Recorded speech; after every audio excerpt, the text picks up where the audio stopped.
Hey guys, what do we have here? A 7-gallon IMS tank for the XR650R. Right now I have on the IMS like 4-gallon, 4.2, something like that, I forget. Took the seat off just now. But we're gonna put on this bad boy, which I've had for a while, and I'm gonna try it out finally getting around to trying it out. Hey guys, so what you'll wanna do is there's gonna be this fitting in with the 7-gallon IMS tank. So you'll remove the bolt that was there, which literally is just a bolt and a washer. So set that to the side. And then this one, you don't need to use a washer because it has an O-ring on the bottom. And I had already had some pipe dope on it from before when I was going to install this and just didn't get around to it. So you probably don't have to add the pipe dope. I mean, it's just a smidgen in the threads. It was already kind of dried, so I went ahead and just left it, didn't add any more. And this is going to be an 8mm. So it's good to have a set of really small wrenches. So tighten that up, snug it up, put the yellow, slide on the yellow tube. Oh guys, there it is, the 7-gallon IMS tank on my bike.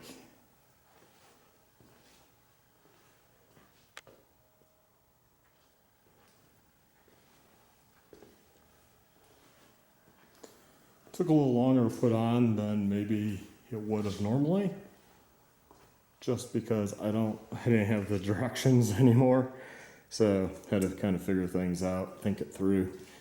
I'll show you the hose connections. First we'll start at the petcock side because I'm here. I think I'm just going to leave it in reserve because, you know, it bubbles up. So when you're this low, this is what I had for fuel in my other tank.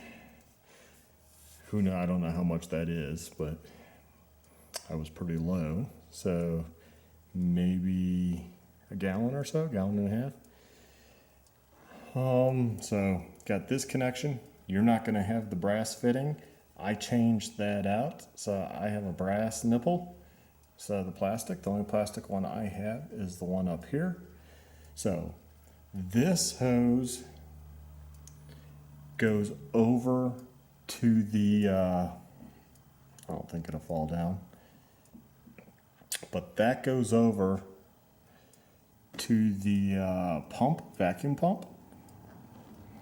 This line comes from the vacuum pump, and I have it routed around the carb this way. That seemed like the most direct, and it's not going to sag down. I cut it so it's pretty close to length, and it goes over to the vacuum pump. So let's look over at the vacuum pump side, because this is kind of the confusing side. Okay, so this fuel line, this nipple here, I changed to brass also.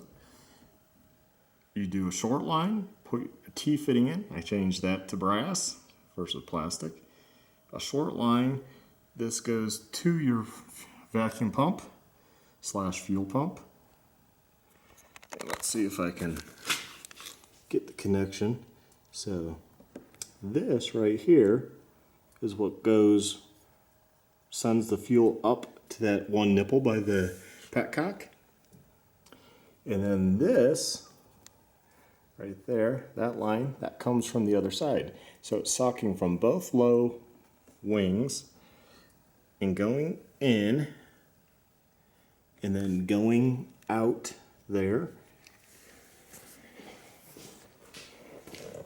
And right there, goes up, bubbles up in there. You can see like a little fountain. And so I know it's working. Yeah, that's pretty much it. I also have a guy on ADV Rider makes this brace. It works. He makes it really for the Cherbis 6.5 gallon. I put one spacer there. I put a lock nut on that end. I had to cut. Their bolts are pretty long because they're for stock. I also put a lock nut. Where is it? Right there. And But I have bolts on hand, so not a big deal. You got your fitting up there. Mine's an Allen, huge Allen on that side because it was all stripped out. And then this side's kind of stripped out, so I hope that holds. But and I have aluminum. I bought those off a site, XRs only, way back when, I believe, is where I got those. And yeah, that's pretty much it. So you'll probably want to know the pros and cons. Pros, 7 gallons, you're going to go forever. So you could probably leave on reserve because you're going to see the fuel level. The tank's going to go, and go, right? You're probably going to get 350 miles, I'm guessing. 400 maybe, depending how you're riding. Negative is, you know, if you need to take off this tank, you should probably drain it because there's no connections, if you will, if you know what I mean. Your best bet to drain, I'm gonna guess, would be to, probably if it's a full tank, is to come over here and pop this guy off and run it into a funnel, into your gas container, and drain.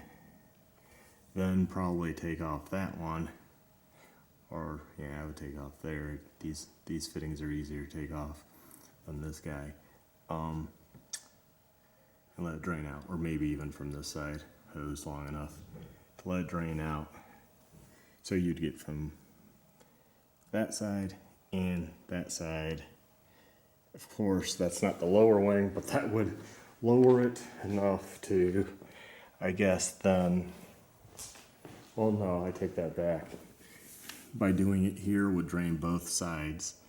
So you'd get it all. So you probably wouldn't have to do that one, but you would have to take it off anyways, take the tank off, because it crosses over. So yeah, that is a negative, obviously. A lot more work to strip the bike down. The other thing is the choke. I mean, it's way up in here, because this bottom hose, that's your vacuum line. Goes to the top of the carb that I showed you, but your choke is way up in here. I probably won't be able to show it, but it's right there, and it's not bad getting it here, flick it halfway, but to flick it all the way and then bring it back, oh man, that's pretty hard. I might have to think of a way to make that easier, maybe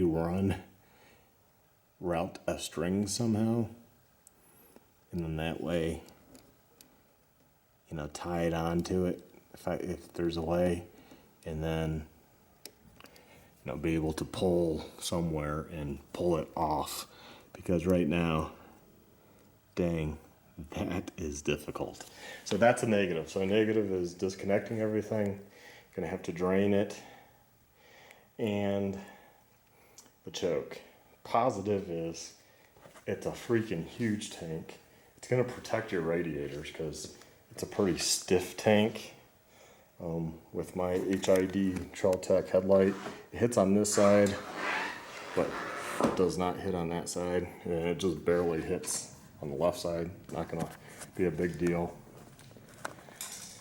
And yeah, I mean, it's stout, so that's gonna be like your radiator brace right there. Plus I have that brace, so this thing is not going anywhere. Other than that, we'll see. I'll have to report back. And of course, you get the fuel cap. You have to add your own top, which I have this old one. Hopefully it stays on. And here's the original fittings, just to show you a bunch of various fittings. Oh, that technically, yeah, now I remember, that technically is for your vacuum pump. You're supposed to put it in the big hose, and that goes in the little hose. But I don't know. We'll see. We'll see if I need that. Watch, I'll probably dread not having that on. But the hose I have, slid over the yellow hose just fine, like really tight, and it's just for air. So yeah, remember I didn't use this just because, like, this plastic, it's probably going to get brittle and break. Yeah, so I slid the yellow hose into that black hose, as you can see, and it's working. So I don't know, I'll be testing it. 300-mile ride for lead and back. See how it works. Of course, if it stops pumping fuel over, I guess then I'm only in trouble if I get down to here, basically, which that's a lot of fuel to go through. So I will be seeing how much this, takes to fill up, but I'll probably watch it to it getting, just to here, because inside it flows and goes over that, dumps in, circulates. So I will see what happens there. I don't know. As long as you have fuel on this side, and if your pump's not working, I'm assuming the backup is still that it's a lot of fuel. You can go a long ways. Of course, if it's not working, you probably don't know either, right? Okay guys, hopefully that shows you the IMS 7-gallon tank, gives you some install tips and what it looks like on the bike compared to the IMS 4-gallon. So there we have it. Take care. Please like, subscribe, and check out my other videos. Have a good one.